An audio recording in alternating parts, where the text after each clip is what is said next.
അപ്പൊ നമുക്ക് ഈ ഒരു നമ്പറിൽ നിന്ന് തന്നെ തുടങ്ങാം. $4500. എന്താണിത്?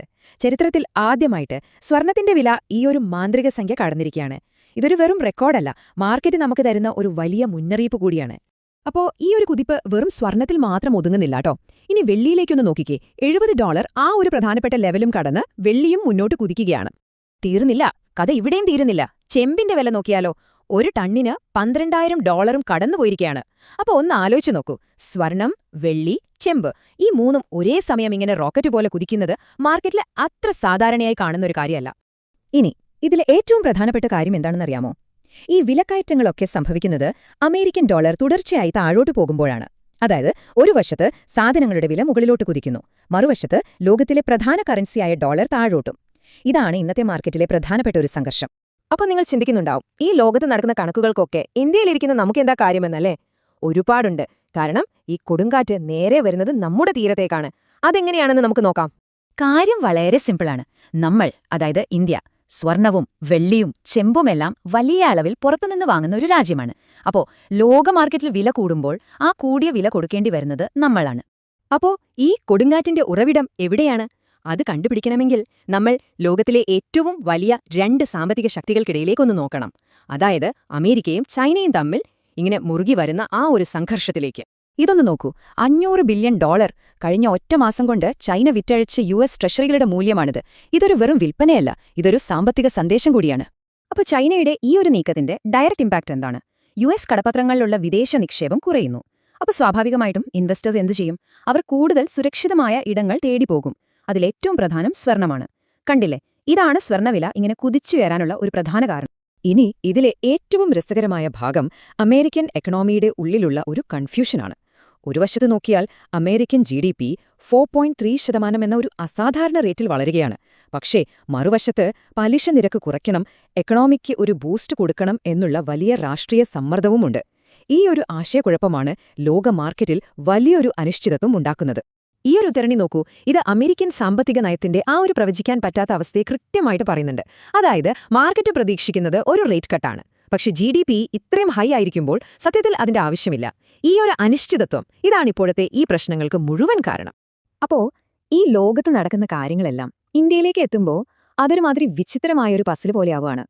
നമ്മുടെ കണക്കുകളും യാഥാർത്ഥ്യവും തമ്മിൽ ചേരാത്തൊരു പസിൽ.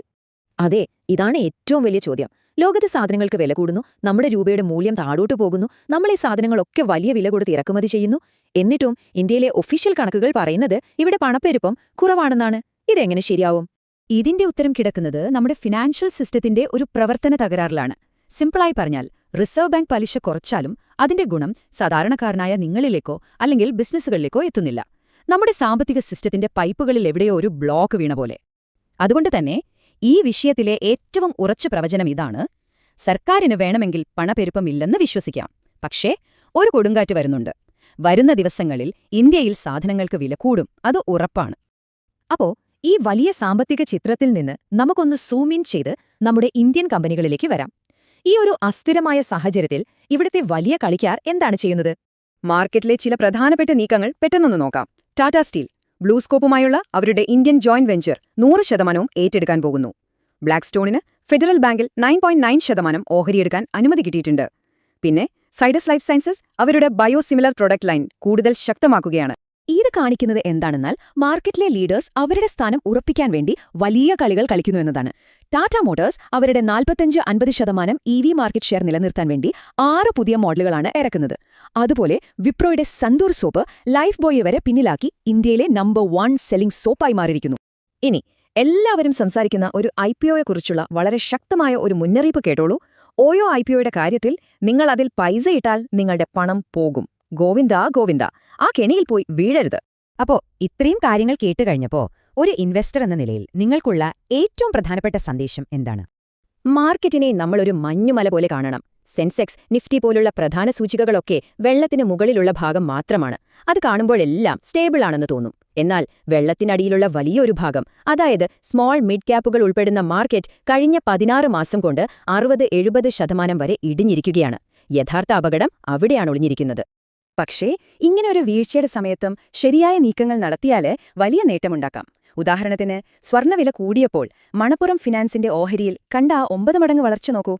അതുകൊണ്ട് ഇതിൽ നിന്നെല്ലാം പഠിക്കേണ്ട ഏറ്റവും പ്രധാനപ്പെട്ട പാഠം ഇതാണ്: സൂക്ഷിക്കുക, വളരെ സെലക്റ്റീവായി മാത്രം ഇൻവെസ്റ്റ് ചെയ്യുക, പിന്നെ ലോകത്ത് നടക്കുന്ന ഓരോ സംഭവങ്ങളും നിങ്ങളുടെ പോർട്ട്ഫോളിയോയെ എങ്ങനെ ബാധിക്കുമെന്നുള്ള ആ ഒരു ബന്ധം എപ്പോഴും മനസ്സിൽ വെക്കുക. അപ്പോ ഇങ്ങനെ ചാഞ്ചാടി നിൽക്കുന്ന ഈ മാർക്കറ്റില് നിങ്ങളുടെ അടുത്ത നീക്കം എന്തായിരിക്കും? ഒന്ന് ആലോചിച്ചു നോക്കൂ. അടുത്ത തവണ കാണാം. നന്ദി.